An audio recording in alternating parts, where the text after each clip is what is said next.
Good evening. The title of my presentation today is What Invisalign Won't Tell You. My name is Jeffrey Miller. I graduated from Towson University, got my dental degree from University of Maryland, my orthodontic certificate from SUNY Buffalo, my board certification in 1991. I've been in private practice in Maryland for 32 years. I'm a member of the Golden Circle of Excellence for 3M, and I am a premier provider for Invisalign. Before we start talking about Invisalign specifically, I think there's some basic orthodontic principles that are worth discussing. Orthodontics is changing, not only in the way we treatment plan our cases, but also the way we evaluate our finished results. If you take a look at this gentleman in the white t-shirt, would you say that this man is behaving normally? Is this normal behavior based on this photograph? If you had the ability to evaluate him from behind, you'd see that he was wearing a Bluetooth earpiece, and which would change or possibly change your assessment of his behavior. But certainly talking on a Bluetooth earpiece is completely normal in today's age. It's exactly the same thing when you compare two-dimensional diagnostic imaging with 3D imaging using cone beam CT. Not only are cases treatment planned differently using cone beam CT, because we're able to see individual teeth and their associated supporting structures, the alveolar bone. It also changes the way we evaluate our finished results. If you take a look at this patient, if this patient came into your office for some very minor anterior rotation correction, would you hesitate to treat this patient with aligners? Say this is a case that could be done with express treatment of 10 trays or less. I certainly would be a little bit concerned about the shortening of the roots associated with this patient.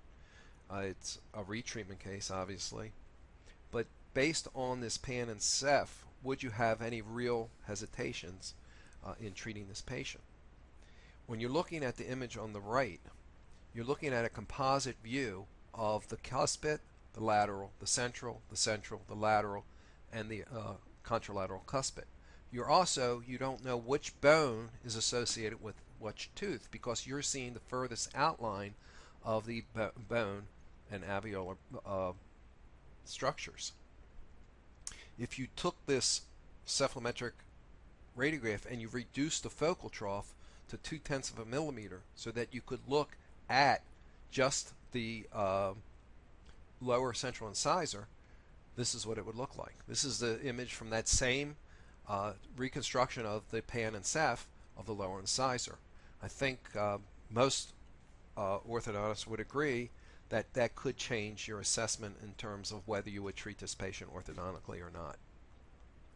I got this slide from Gerald Nelson in San Francisco. This is unfortunately a 19-year-old that was tragically killed in an automobile accident.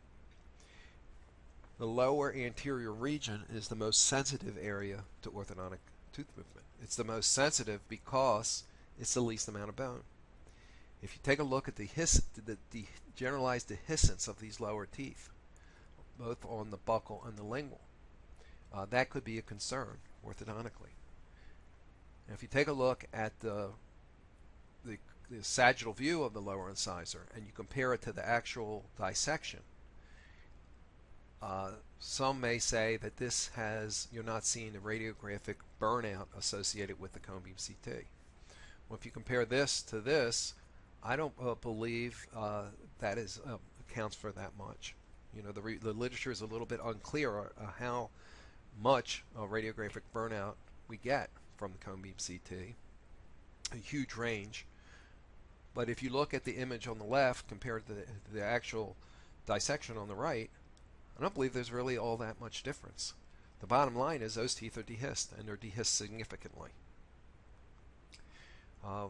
One of the orthodontists in our practice attended the American Academy of Periodontology conference in 2016, September 2016 in San Diego, and some of the topics of discussion were limitations to orthodontic tooth movement. And this, they're calling here the orthodontic walls, meaning the limitations to orthodontic tooth movement that is created by the cortical plates. And although all men are certainly created equal in God's eyes, bone is not. Not only does bone vary between individuals, it varies between the same individual depending on which tooth you're looking at. These are 3 patients going from left to right. This patient, they all 3 need retraction of the upper incisors. This is a typical bimaxillary protrusion case. Look at the alveolar bone associated with that upper central incisor. There's just not that much bone there to retract those teeth. This patient has a little bit better bone, but still probably not enough to correct the class 2 malocclusion that she started with. And the third patient has a ton of bone there. There's a plethora of bone to retract those teeth. This lingual bone cannot be seen using a Panorex or cephalometric x-ray. You need the ability to remove the superimposing structures to get a clear view of the root-bone relationship associated with individual teeth.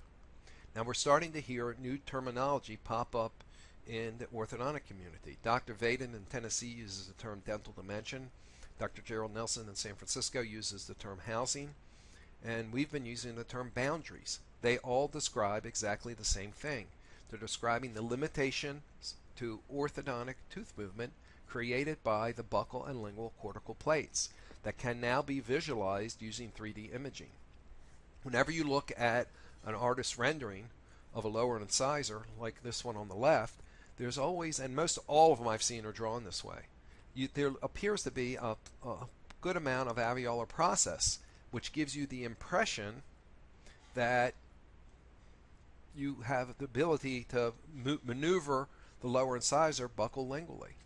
That's usually not the case. The image on the right shows there's very, very little bone there. There's very thin eggshell thicknesses of bone that adapt to the root of the lower incisors. So to maneuver that tooth buccal or lingually, you know that you're going to dehiss. Even if you consider the radiographic burnout, it still doesn't give you that much room to maneuver that tooth. It's all about the focal trough and the ability to evaluate these teeth on an individual basis using cone beam CT. This image on the left and the right are taken from the same exact scan with different focal troughs.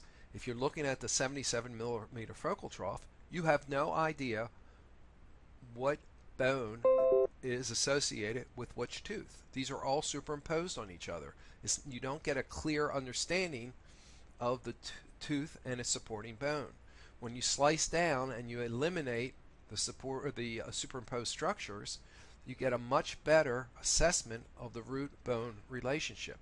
So why is this information mission critical? Well, it's mission critical because if the tooth is orthodontically pushed through the limit of the cortical plate, you're going to get a dehiscence or fenestration. Bone does not grow or remodel significantly at the cortical plate. If you take a look at this force diagram, we have a fishing weight attached to a central incisor.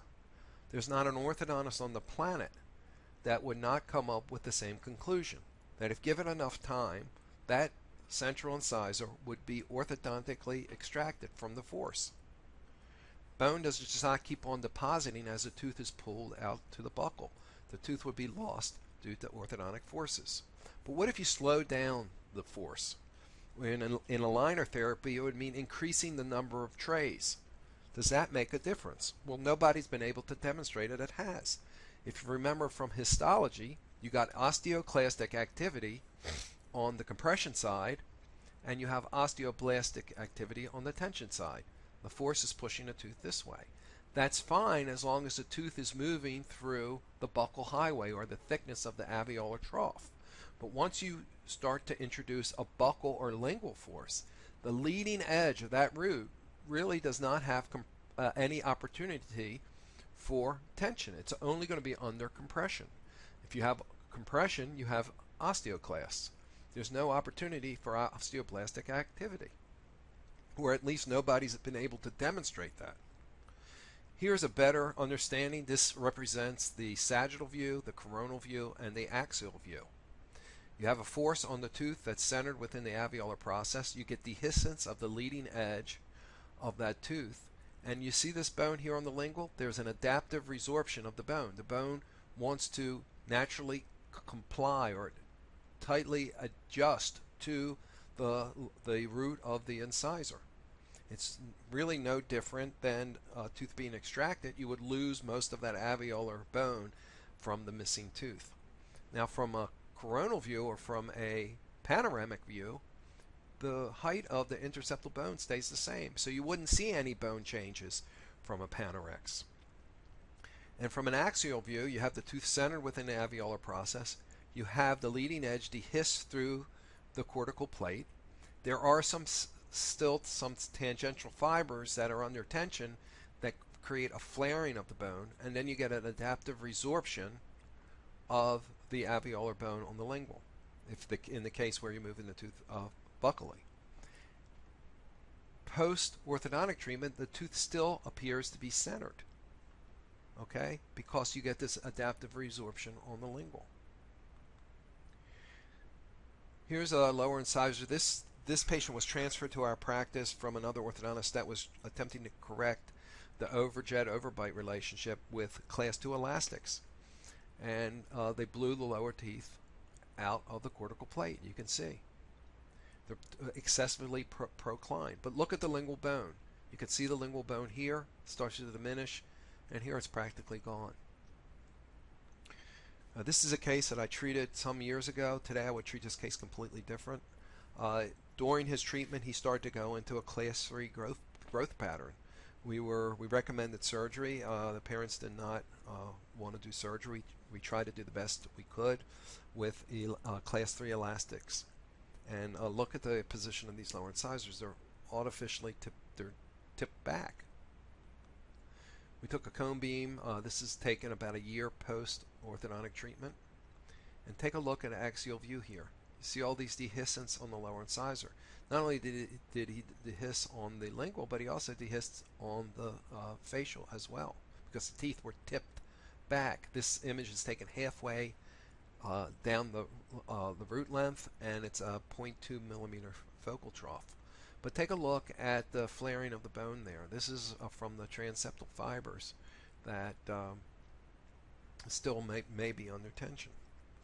The question is not whether the dehiscence occurs. The question is, will it produce tissue defects, and when? How long will it take, if at all? And that information is still unclear.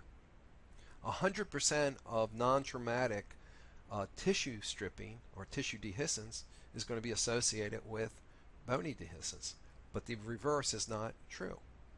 We know that about 53% of all teeth are going to have some form of dehiscence or fenestration, but it's the magnitude of that dehiscence that seems to make a difference. This is a patient 15 years post-active orthodontic treatment. She came into the office because of her lower fixed retainer had broken. I took a cone beam CT. This is the reconstruction of her panorex and cephalometric x-ray. And this looks completely normal. Everything looks good there. However, when you look at her clinical photos, you see she has some generalized tissue stripping, with tooth number 26 being the worst. Now, she reported that she had a tissue graft on tooth number 26 approximately 10 years post-active orthodontic treatment. Is this a result of a boundary violation or a thin gingival biotype, or a combination of both? I would suggest that the patients with the thicker gingival biotypes just hide the dehiscence better. The dehiscence is still there, they just don't seem to be as significant of a clinical problem. Now, what I used to do when I saw this, I would put brackets back on the lower arch.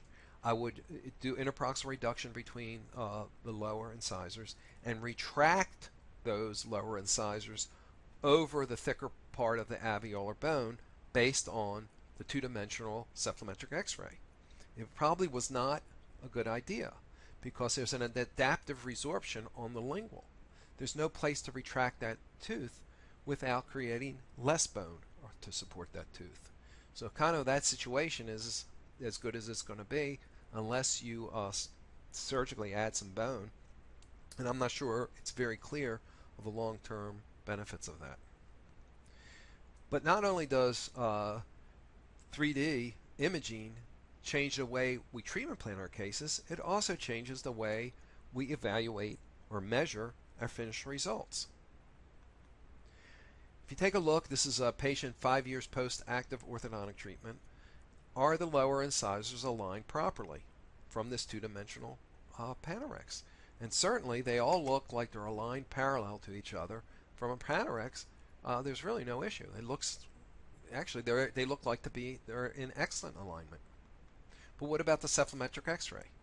Well, the cephalometric X-ray, the lower incisors, if you were to measure this using the Steiner, Downs, or whatever, the lower incisors seem to be in good position with the mandible. Now, if you're wondering why I'm taking this cone beam with the mouth open, I take it open because you can maneuver the image much easier. And I'm not looking at line angles from cephalometric standards. I'm looking at individual tooth root bone relationships. Here's the lower model.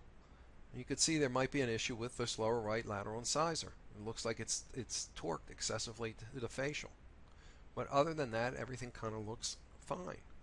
But take a look at the clinical photo. Look at the root eminence associated with tooth 23. It's excessive. Now, this patient was sent back to us by his general dentist because she noticed that root eminence. And I would probably tell you if all these teeth were protruded equally to this one, she wouldn't have noticed it. The only reason it was noticeable is because it stands out as one single tooth versus these other incisors. When you take a look at the 3D imaging of tooth number 23, you can see that tooth is pushed past the limit of the cortical plate. You can see it here in the sagittal view of the slice, radiographic slice, and you can see it here. This is a 3D reconstruction of the mandible clipped back to expose just the lower left lateral incisor.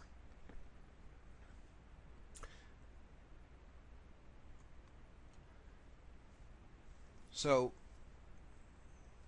getting back to what Invisalign won't tell you, and I think this is a significant thing, is that with Invisalign or aligner therapy, there's no consideration for the underlying bone anatomy. When you do a clincheck, you're only maneuvering clinical crowns. You have no idea the resulting root-bone relationship in those virtual treatment plans. This is a patient that was transferred to us by her general dentist. The general dentist had been working on this case, and he described he hit a wall with the treatment. Take a look at the date here. This is in June of 2010. Now he started her Invisalign treatment in June of 2010. He did his first refinement in July of 2011, a year later. Okay? And it looks like he made some decent progress with that case. But as you know, if you've done aligner therapy, the lower cuspids are very hard to erupt. They're hard to bring into the arch if they're submerged. Did a second refinement 6 months later in February of 2012. Essentially, nothing was changed between the first refinement and the second refinement. If anything, it got a little worse because she started to develop occlusal interferences of the anterior teeth, leading to a diastema there. He sent the patient over to us in June of 2012, approximately 2 years into Invisalign treatment, and this is how we saw her. These are our own photographs. And you can see there really has not been much change since July of 2011. First thing I did was I got his login and password for clincheck, and I went in to see what the treatment plan was and what they were doing. And it was a fairly aggressive interproximal reduction scheme. I mean, this is I don't know if this is even possible to do, but in theory, this probably would work out because it would provide enough room to keep the, align the teeth. Here's the superimposition of the original malocclusion with the virtual simulated result. I took a cone beam CT on this patient, and you can see there's some slight dehiscence associated with some of these incisors from the 3D reconstruction. But the axial view is more telling. These teeth are actually fairly well centered within the alveolar process. So, it's just really a matter of bringing that cuspid into place and doing some additional interproximal reduction to get that into the arch. Here's a sagittal view of tooth number 25. You can see the tooth was expanded a little bit. I don't believe that that's enough expansion to cause a significant problem. This is more of an acute situation. You can see the lingual bone hasn't resorbed yet. I would expect over time that would. This is looking at individual teeth from a bicuspid to bicuspid, and they're pretty well in good bone. I ended up putting fixed appliances on the lower. I finished her upper with Invisalign, and here's what she looked like a year later. So it took a year to erupt the lower cuspid. We did additional IPR, and I think it's a halfway decent result. But the results aren't measured the day the braces come off. The orthodontic result is measured 2 to 3 years post-active orthodontic treatment. So she returned to our office in March of 2016, about 2.5 years later, and the result seems to be pretty stable. Now, if you look at the tissue changes, yeah, there's a little bit of more tissue stripping associated with that lower right cuspid, but nothing that significant. And I would say, overall, it was a well-treated case considering what she started with. Steve Jobs says deciding what not to do is as important as deciding what to do. And that's for sure true when it comes to orthodontic treatment. Now, this next patient was also a patient that had started Invisalign treatment with a general dentist in our community. He had treated her for a year and said he wasn't making any progress, so he sent her over to our office to look at. As you can see from, these are our photos, you can see that there isn't that much crowding there. And when you look at her, I went into his account, his clincheck account, and I looked at see what was being done. It was a pretty straightforward treatment plan. 15 trays. There was no interproximal reduction. It was non-extraction. And interestingly enough, he used a service that Invisalign provides to help him treatment plan the case called Invisalign Assist. That's when you send the case to Invisalign and they actually help you treatment plan the case. All they did was some arch expansion. Doesn't look too bad, right? Align the teeth by expanding the radius of the arch, and that's how they fit all the teeth in. It's called expansiodontics. Some people call it that. This is a superimposition of the original malocclusion and the virtual result. Doesn't look like even that much expansion. I did is I uploaded, I took a Comium CT, I uploaded it to Ormetrics. Ormetrics provides a 3D reconstruction where I can actually manipulate the teeth and simulate different treatment approaches.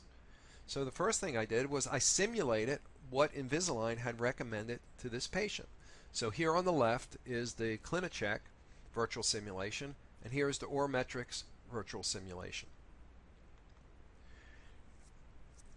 Here is the superimposition of the original malocclusion with the virtual result using clincheck, and here is the superimposition using Ormetrics.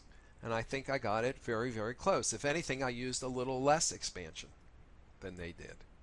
Now the difference with Ormetrics is I can see the root-bone relationship. So if you take a look at this 3D reconstruction of the teeth and the root positions, everything looks great. However, when you put the bone layering on, you can see that these teeth are clearly dehisced past the limit of the cortical plate. Okay? Now this does not show the changes of the interseptal bone, which could account for make it look a little bit better, but it's a tremendous amount of dehiscence. This patient's bone anatomy did not lend itself to this kind of expansion, where the first patient probably had a little bit more expansion, but her bone anatomy allowed for this type of movement. Okay? When you're working with clincheck, all you're looking at is this clinical crown. You have no idea where the root or the bone ends up. Okay? So what would that look like in real life? I got a orthodontic colleague of mine sent me this Invisalign case where they expand it and look at the resulting tooth position. Also notice that the alveolar process has already resorbed. So now if you want to correct it, there's really no place to maneuver that tooth back into position. And look at this tissue problem here associated with the frenum. But you see all these roots are pushed forward, and it's not as noticeable because it looks more symmetrical. I ended up treating that patient with a lower incisor extraction. This is the virtual simulation using Ormetrics, and in that simulation, those teeth fit in the bone the best. You also have to check from the lingual, because you can perforate through the lingual bone just as easily as the facial bone. And here is the result of that treatment. You can see everything's aligned. The gum tissue looks good. There's a little bit excess overjet, but very slight. And I think that was the right way to treat this case. Now, certainly you can argue that you could have done an aggressive interproximal reduction scheme, and that would be totally reasonable.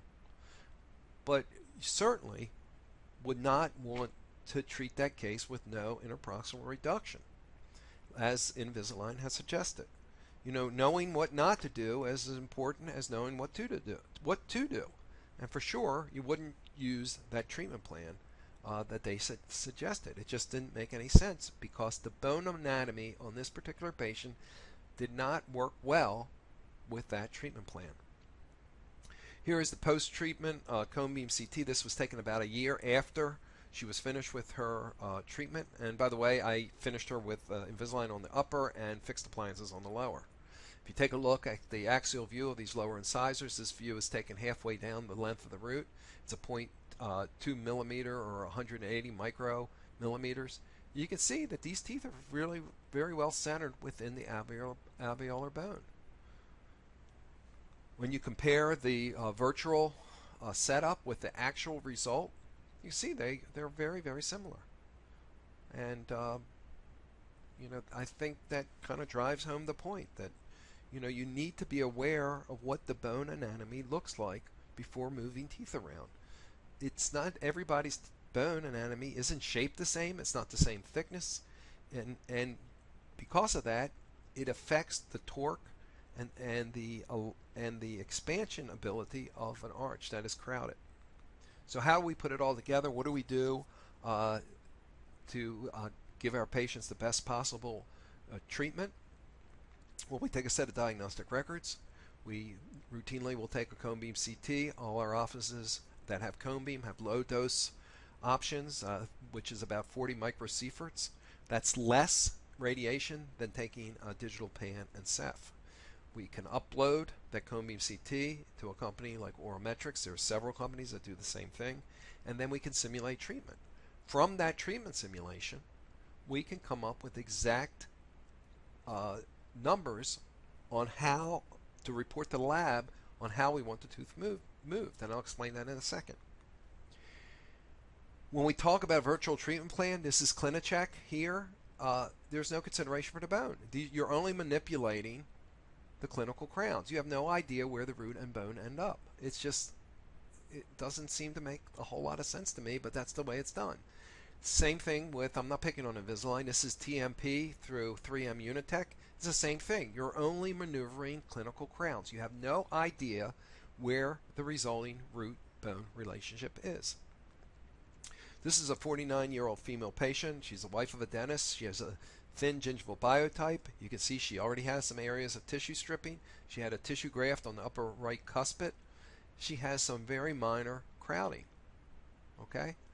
I uploaded her cone beam CT to Ormetrics to simulate treatment. And this is what this treatment simulation looks like. I can maneuver these teeth, and I can see the resulting relationship with the bone and the roots. Okay, and I'm not suggesting to anybody that because I do some virtual simulation on my computer that that's exactly what's going to happen clinically. I'm not saying that. I'm saying you should at least attempt to keep the teeth centered within the alveolar bone wherever possible. It's also not realistic to think that you're never going to dehiss or fenestrate at all, but it's the magnitude. If you were to treatment plan that case like that last case, the way that Invisalign suggested, I think that would be a wrong thing to do. You know, you could argue all day long whether to do interproximal reduction or extraction of the lower incisor, and there is no right or wrong answer. But to just treat that case with random, indiscriminate expansion is, in my opinion, in my humble opinion, is completely a wrong way to treat that case. I'm going to speed this up just to save time. You know, I'm maneuvering these teeth. I'm checking the occlusion. I'm checking to see for dehiscence and fenestrations. And unlike a complete, virtual setup where you're moving clinical crowns, you cannot make these things look like whatever you want them to, because wherever you move those crowns, there is a result on the underlying root and bone. Now, you see these numbers here that pop up? That's a summary of the movements I created on this patient. Each one of these represents a tooth, and these numbers tell me how much I moved that tooth, either which relates to interproximal reduction and torque. So I can now give the lab exact instructions on how I want that case treated. So I want 1 millimeter of IPR upper anteriors, 2 millimeters lower anteriors, and these torques on those particular teeth. And I can almost guarantee you, if you don't give a lab exact instructions, it's going to come back like this. So you're going to go from this original malocclusion to something like this with a definite increase in dehiscence and fenestration. Now, clinically, it may not make a difference, but this patient started with a thin gingival type and already had some areas of tissue stripping. From a sagittal view, this is probably what it would look like. Now, with these specific instructions, this is what it looks like. There's no increase, or if any, very, very little increase in the amount of dehiscence or fenestration. The teeth are centered within the bone. Now, when you're communicating with the digital lab to set up these cases, they have the ability to maneuver the tooth just like I do. But they also have the ability to plug in numbers. So if they plug in 1 millimeter of IPR between the mesial of the upper right cuspid and the upper left cuspid, they can get exactly that amount of IPR. If you want negative 2 degrees of torque on tooth 25, they just plug that number in, and that's what you get in the trays or in a customized appliance like Incognito. And here it is from the sagittal view. You can see that there is no increase in the amount of dehiscence. And I'll ask you this question, and everybody should give an honest answer. If it was your mouth or one of your loved ones' mouths, which one of these results would you prefer? And I'll agree that there is no information that says there's going to be a clinical problem with this increased dehiscence and fenestration. But if you had the choice, you'd want to keep the teeth centered within the alveolar bone as much as possible. Thanks for listening. Any questions, you can always email me at ortho606@gmail.com. Thank you very much.